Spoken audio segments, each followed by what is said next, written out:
ناظرین کرام، پرخلوص اور حسین ہدیہ سلام قبول فرمائیں اس خالق کل کے نام سے جس نے حضرت قطب المدار رضی اللہ تعالیٰ عنہ کو سمدیت پر فائز فرما کر عظیم المرتبت رہنما منتخب فرمایا۔ ناظرین کرام، حضرت سید احمد بدیع الدین المعروف زندہ شاہ مدار رضی اللہ تعالیٰ عنہ کی غیر معمولی مقبولیت کا بین ثبوت اس سے بڑا اور کیا ہوگا کہ بر صغیر کے مخلوط علاقے میں زمانے کے تمام تغیرات کے باوجود آج بھی حضرت زندہ شاہ مدار رضی اللہ تعالیٰ عنہ کی تعلیمات کو فراموش نہیں کر سکے۔ آج بھی مائیں اپنے بچوں سے کہتی ہیں میلے مدار کے دن ہے بیٹا باہر نہ جانا۔ مدار کے میلے اور عرس پوری دنیا میں منائے جاتے ہیں۔ ہم اگر صرف ہندوستان کی ہی بات کریں تو قطب المدار رضی اللہ تعالیٰ عنہ کے ہندوستان میں 1442 چلے ہیں جہاں بڑے بڑے پیمانے پر عرس اور میلوں کی تقریبات منعقد ہوتی ہیں۔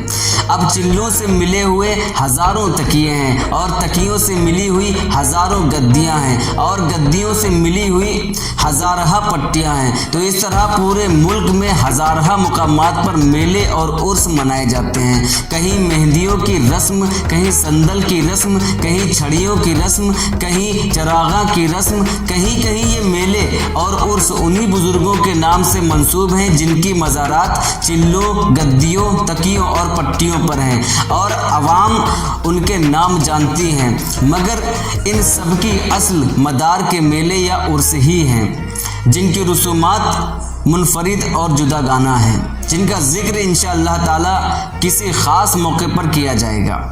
دارالنور مکن پور شریف کے عرس مقدس کی تقریبات کچھ اس طرح ہیں۔ ناظرین کرام، مدار کا چاند نظر آتے ہی محفل میلاد النبی صلی اللہ علیہ وسلم کا سلسلہ شروع ہو جاتا ہے جو پوری 17 راتوں پر محیط ہوتا ہے۔ 6 جمادی المدار کو رسم سندل اور گلپوشی کی تقریبات منعقد ہوتی ہیں۔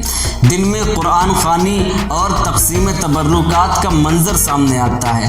16 جمادی المدار کو الصبح خواجہ محمد ارغون رحمۃ اللہ علیہ کے آستان مقدس پر ملنگان کرام اپنے شیخ کے روبرو شغل دم بحال کرتے ہیں۔ پھر یہی شغل دم بحال کا عمل ملنگان کرام دھمال شریف میں ظہر اور عصر کے درمیان دہراتے ہیں اور اسی شب محفل میلاد حضور پر نور صلی اللہ تعالیٰ علیہ وسلم کے درمیان تمام پیران طریقت اپنے اپنے باصلاحیت مریدین کو خلافت سلسلہ سے نوازتے ہیں۔ اسی موقع پر مدار العلوم مدینۃ الاولیاء دارالنور مکن پور شریف سے فارغ طلباء کی دستار بندی کی رسم ادا کی جاتی ہے۔ 17 جمادی المدار کی مخصوص تقریبات میں شغل دم بحال اور کل شریف خاص ہیں۔ 18 کو واپسی ہوتی ہے۔ انشاءاللہ تعالی امسال بھی عرس قطب المدار اپنی سابقہ روایت کے مطابق 15، 16، 17 جمادی المدار مطابق 10، 11، 12 دسمبر کو عجز و احتشام کے ساتھ منایا جائے گا۔ حی المدار یوٹیوب چینل کی جانب سے عالم اسلام کو عرس قطب المدار رضی اللہ تعالیٰ عنہ کی دلی مبارکباد۔ والسلام۔